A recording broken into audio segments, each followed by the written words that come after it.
Votre invité à présent dans la grande interview en direct sur Boursorama, c'est Nicolas Bay, le vice-président du parti Reconquête. Bonjour. Bonjour. Vous êtes sur le terrain? Oui, je suis en déplacement pour aller soutenir nos candidats partout en France. Bon, merci d'être là avec nous en direct sur Boursorama. Un petit mot du projet de loi sur le pouvoir d'achat qui sera finalement présenté après les législatives.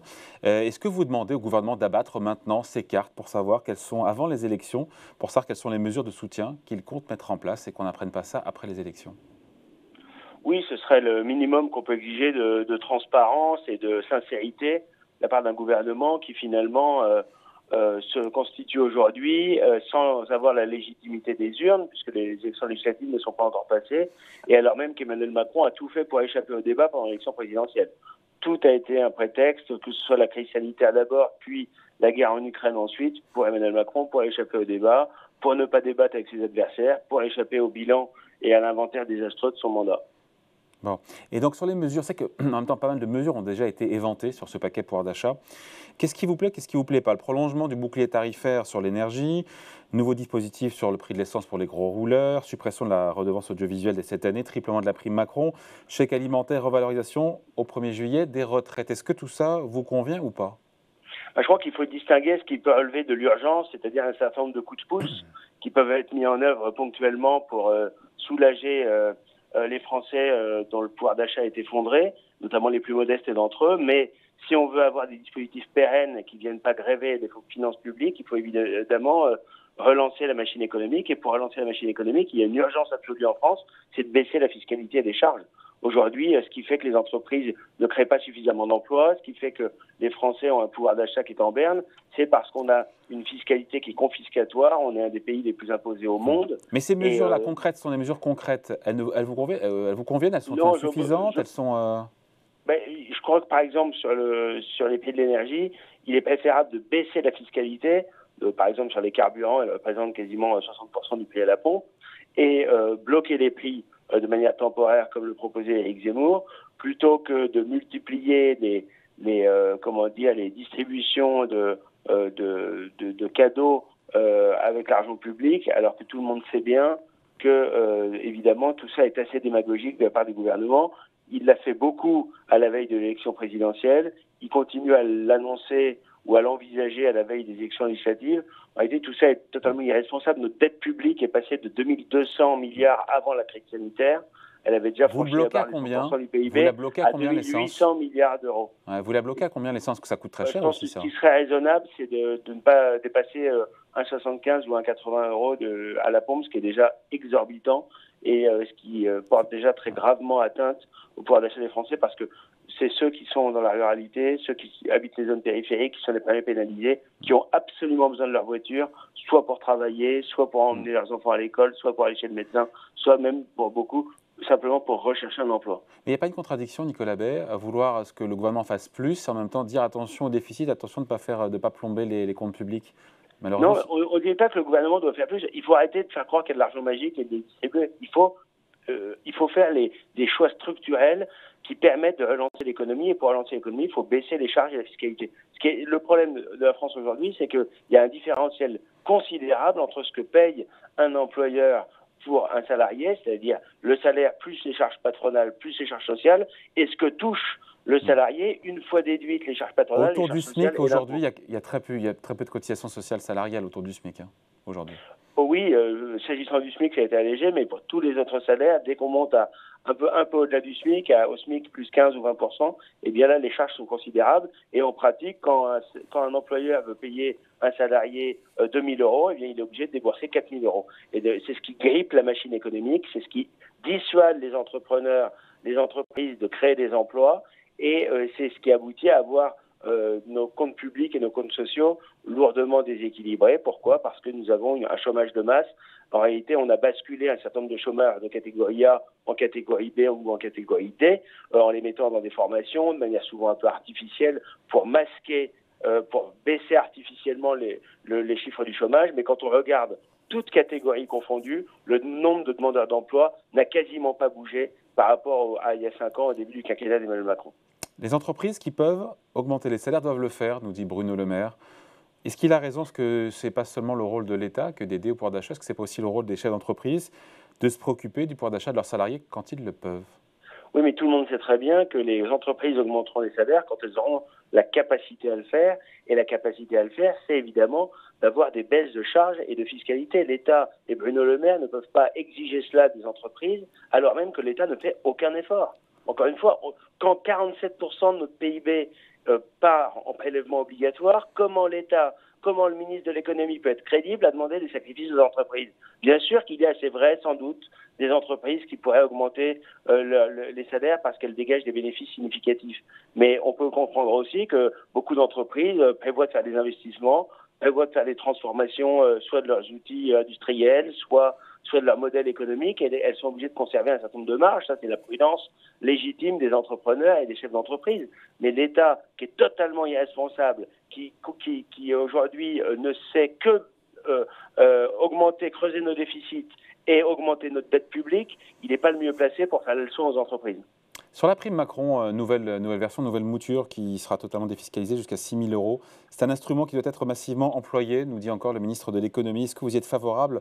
Si tant est, on redit la même chose, que les TPE et les PME en aient les moyens, parce que jusqu'à présent, c'était 1 000 ou 2 000 euros la prime Macron, et c'était en réalité le plafond, mais en réalité, ce qui a été versé, c'est 500 euros en moyenne. Oui, bien sûr, c'est le problème, c'est que les marges de manœuvre des entreprises sont limitées. Mais il y avait une prime aussi, de mémoire, il y avait une prime chez Éric Zemmour. La proposition d'Emmanuel Macron, c'est l'alignement de sur ce que proposait Éric Zemmour pendant la présidentielle, c'est-à-dire porter en effet à 3 mois de salaire, mois de salaire la prime zéro charge. Vous êtes satisfait? La mesure est reprise? Oui, c'est une bonne nouvelle. C'est une des quelques bonnes nouvelles ou bonnes décisions que semble envisager Emmanuel Macron. Donc ça, c'est. Mais il n'y a pas de contrainte, il n'y a pas d'obligation pour l'entreprise. Non, parce que en effet, beaucoup d'entreprises ne sont pas forcément en capacité de le faire, même si c'est un salaire sur lequel il n'y a pas de charge. Mais ça va dans le sens de ce que nous disons, il est urgent de baisser les charges et la fiscalité. On cumule un double handicap en France. On a à la fois une économie qui n'est pas suffisamment libérée parce qu'il y a une fiscalité qui est confiscatoire et des charges et des normes et des contraintes qui sont trop élevées, et dans le même temps, notre économie n'est pas suffisamment protégée parce qu'on multiplie les accords de libre-échange avec le monde entier, qui a tué hier notre industrie, qui menace de tuer demain des pans entiers de notre agriculture. Donc il faut changer de modèle, à la fois libérer l'initiative économique, baisser la fiscalité et être capable, à chaque fois que c'est nécessaire, de mettre en place des protections douanières. C'est ce que font d'ailleurs tous les grands pays du monde. L'Inde, les États-Unis, le Japon sont capables de protéger leur économie, ce que ne font pas aujourd'hui les Européens. Nicolas Bay, un petit mot de la réforme des retraites. Le gouvernement qui remet manifestement en septembre au mieux la réforme qui fâche, donc celle de l'allongement du départ de l'âge légal à la retraite. Est-ce que c'est plus sage, ou est-ce que, encore une fois, selon vous, le président entretient le flou? Olivier Dussopt, ministre du Travail, qui a même laissé entendre que le calendrier pourrait même s'étirer. Oui, vous étiez favorable aussi à un report à 64 ans. Oui, le report à 64 ans nous semble raisonnable, en tenant compte évidemment, en mettant en place des dispositions particulières pour ceux qui ont commencé très jeunes, qui ont des carrières longues, ou en tenant compte évidemment de la pénibilité, s'agissant des métiers les plus éprouvants. Mais ce qui est insupportable en réalité, c'est que le gouvernement, dont on connaît à peu près les objectifs depuis maintenant plusieurs années, utilise cette réforme au gré des circonstances pour des opérations de communication, en entretenant un flou total et sur les mesures définitives qu'il veut mettre en œuvre et sur le calendrier. L'honnêteté, la franchise, la responsabilité consisterait, à la veille de ces élections législatives, à dire clairement pour le gouvernement à la fois ce qu'il compte faire et le moment précis où il compte le mettre en œuvre. Quitte à se tirer une balle dans le pied. Écoutez, la responsabilité en politique, ça consiste pas simplement à faire des petits calculs politiciens médiocres en fonction des sondages et de la conjoncture, mais à dire aux Français ce qu'ils vont faire, sachant qu'on sait très bien aujourd'hui qu'il y a une majorité de Français qui ont voté pour Emmanuel Macron un peu par défaut, sans grand enthousiasme. Il n'y a sans doute pas une majorité de Français qui soutient la politique qu'il mène. Le minimum qu'on pourrait attendre de lui, c'est au moins qu'il annonce clairement quelles sont ses intentions. Reconquête, donc, on parle maintenant des législatives, Nicolas Bay, le parti d'Éric Zemmour, pour qui ce sont les premières élections législatives, et vous avez tenté d'entrer au Parlement. Est-ce que, vous visez combien de sièges? Est-ce que vous vous préparez à l'idée peut-être d'en avoir très peu, aucun, un seul? Quels sont vos rêves et vos ambitions? Vous savez, nous construisons la droite de demain, une droite décomplexée, une droite patriotique, une droite capable de s'adresser aussi bien aux électeurs de LR que du Rassemblement national ou ceux qui étaient abstentionnistes. On a réussi à rassembler derrière Éric Zemmour 2 500 000 voix à la présidentielle. Nous avons le parti qui a le plus grand nombre d'adhérents en France. Les législatives, c'est la nouvelle étape. Nous sommes aujourd'hui, nous présentons des candidats dans toutes les circonscriptions de France, à quelques rares exceptions en Outre-mer. Et par conséquent, ça c'était la première étape, être présent partout, construire un maillage territorial solide de reconquête, une nouvelle force avec laquelle il faudra compter dans l'avenir. Évidemment, il y a des Combien de sièges vous visez, Nicolas Bay? C'est très difficile à dire, le mode de scrutin majoritaire rend compliqué de faire des pronostics, mais ce qui est certain, c'est qu'on a beaucoup de circonscriptions pour être au deuxième tour. Éric Zemmour, dans la 4e circonscription du Var, est donné en situation d'être au second tour et peut-être de l'emporter au second tour. Nous ne savons pas aujourd'hui combien nous aurons de députés, mais de toute façon, que ce soit au sein de l'Assemblée nationale, avec quelques voix qui portent, et à l'extérieur, dans les médias et sur le terrain, nous serons présents partout pour être l'opposition solide à Emmanuel Macron. On va parler de cette 4e circonscription, évidemment, dans le Var, où Éric Zemmour se présente, mais juste, encore une fois, quel avenir, si d'aventure, pour Reconquête, si la campagne n'était pas à la hauteur de vos ambitions et si c'était un fiasco? Ce qu'on ne vous souhaite pas, évidemment, ce n'est pas le sujet, mais c'est de se dire, voilà, qu'est-ce qui se passe s'il n'y a pas de député ou un seul, si c'est Éric Zemmour? Vous savez, tout le monde a compris qu'aujourd'hui, une bonne partie du débat, malheureusement, du débat politique, ne se fait plus à l'Assemblée nationale. L'Assemblée nationale est devenue une chambre d'enregistrement, la majorité macroniste étant aussi inconsistante que docile à l'égard du gouvernement. En réalité, l'essentiel du débat politique en France se fait dans les médias et sur le terrain, y compris dans la rue, et on l'a vu avec le mouvement des Gilets jaunes. Donc il faut relativiser la portée malheureusement du débat politique au sein de l'Assemblée nationale.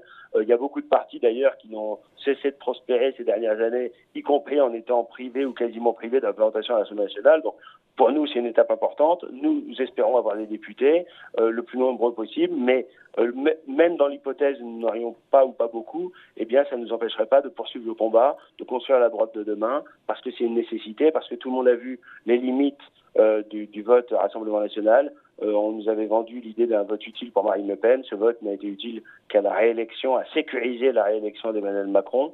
Quant aux Républicains, ils sont effondrés à moins de 5%. Et aujourd'hui, eh bien, leur perspective, c'est uniquement d'être les supplétifs d'Emmanuel Macron, comme l'a été, par exemple, Damien Abad, le président de leur groupe à l'Assemblée nationale. L'union des droites, vous en avez rêvé? C'est la gauche qui l'a fait? La gauche fait l'union de la gauche. Les macronistes sont rassemblés. Ça nécessitait évidemment une alliance, une coalition des patriotes. C'est ce que nous avons proposé au Rassemblement national. Mais Marine Le Pen n'en veut pas.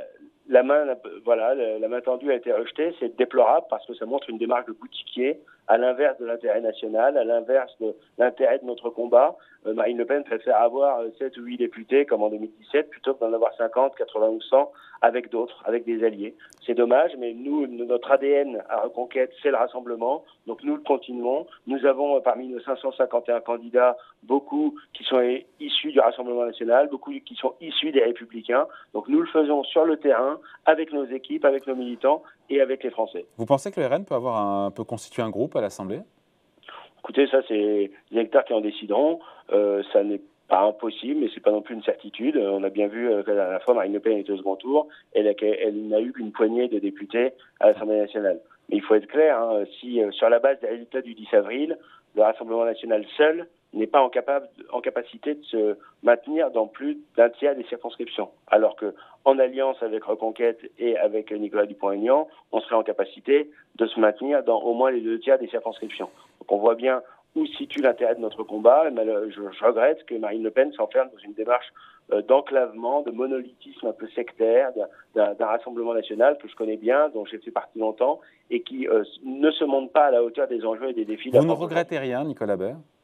Non, je ne regrette rien parce qu'avec Éric Zemmour, j'ai fait le choix à la fois des convictions et d'une stratégie que je considère comme la plus pertinente, c'est celle du rassemblement. On voit bien que le Rassemblement national, même quand il a un niveau électoral élevé, est incapable de transformer l'essai, est incapable de faire gagner nos idées parce qu'il a dans son ADN, malheureusement, une logique d'enclavement, une logique de sectarisme, une logique de rejet d'une bonne partie du corps électoral. Éric Zemmour a été le seul à appeler à voter clairement pour Marine Le Pen entre les 2 tours de la présidentielle, en lui proposant 2 500 000 voix, en incitant les Français à voter pour elle. Elle s'est manifestée par son mépris, par sa désinvolture, par un discours comment dire, très à gauche pendant les 15 jours d'entre-deux tours, et ça s'est soldé par un échec cuisant puisque Emmanuel Macron a gagné avec 16 points d'avance sur elle. Ouais. Donc, au lieu de fanfaronner et d'affirmer que c'était pour elle une éclatante victoire sur le résultat du second tour, ça devait l'inciter à un peu d'humilité et à réfléchir à travailler avec d'autres, à des coalitions, à des alliances, parce que le Rassemblement national seul ne gagnera jamais. Dans cette 4e circonscription du Var, qu'est-ce que vous répondez à ceux qui disent qu'Éric Zemmour mène campagne pour ne pas disparaître? Non, ce n'est pas le cas, parce qu'Éric Zemmour, en réalité, avant même d'être engagé en politique, existait, pesait dans le débat politique, pesait dans le débat public et dans le débat médiatique. Il pourrait continuer à le faire sans être député, mais il va devant des troupes en première ligne. Il est le général qui montre l'exemple. Il y a très peu de chefs de parti aujourd'hui, de présidents de partis politiques qui sont candidats aux législatives. Jean-Luc Mélenchon n'est pas candidat, Jordan Bardella n'est pas candidat, Christian Jacob n'est pas candidat. Je note qu'Éric Zemmour, lui, il prend des risques, il est en première ligne, il est candidat aux législatives et je pense qu'il peut l'emporter dans cette 4e. Tout est ouvert. On a eu ce sondage IDD qu'il met à 24%, 28% pour la candidate macroniste, 21% pour le candidat du RN.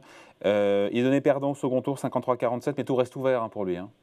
Oui, bien sûr, tout reste ouvert et je pense que beaucoup d'électeurs de cette circonscription percevront une réalité, c'est qu'avoir la voix d'Éric Zemmour au sein de l'Assemblée nationale pendant les 5 prochaines années, ce sera sans doute infiniment plus utile qu'une énième voix LR, RN ou macroniste avec des personnalités relativement peu consistantes qui ne feront pas forcément entendre une voix très utile pour les Français. On termine juste sur cette affirmation, je vous la donne. La logique des institutions veut que le président de la République ait une majorité. Tous ceux qui racontent autre chose racontent des fables. C'est Marine Le Pen qui dit ça. Donc elle répète que le président sortant aura sa majorité pour gouverner. Est-ce qu'elle a raison? Non, je pense que c'est une curieuse manière de prétendre incarner l'opposition. Elle nous explique que circuler n'a rien à voir et Emmanuel Macron a une majorité absolue. Ce qui est vrai, c'est qu'à chaque fois, depuis l'inversion du calendrier électoral et le quinquennat, les présidents élus ont une majorité. Est-ce qu'il faut le considérer comme une fatalité? Je ne le crois pas. Oui, il y a un risque important qu'Emmanuel Macron ait une majorité, mais d'abord, on a plusieurs semaines de combat pour éviter cela, pour éviter qu'il cumule tous les pouvoirs exécutifs et législatifs. Et le but, c'est aussi d'éviter qu'il y ait une majorité pléthorique, ce qui le pousserait à mener une politique sans jamais tenir compte de la vie des Français. Alors même que déjà, il ne se préoccupera pas de sa réélection puisqu'il en est à son 2e mandat. Donc je pense que dire que Emmanuel Macron aura la majorité absolue et que c'est réglé, ça aboutit finalement à démobiliser totalement son électorat. Ça me semble être une attitude finalement très passive qui est exactement à l'inverse de ce que les Français attendraient de celle qui prétendait être la leader de l'opposition. Allez, merci beaucoup. Entretien donc avec Nicolas Bay, vice-président de Reconquête. Merci. Merci à vous. Au revoir. Bonne journée.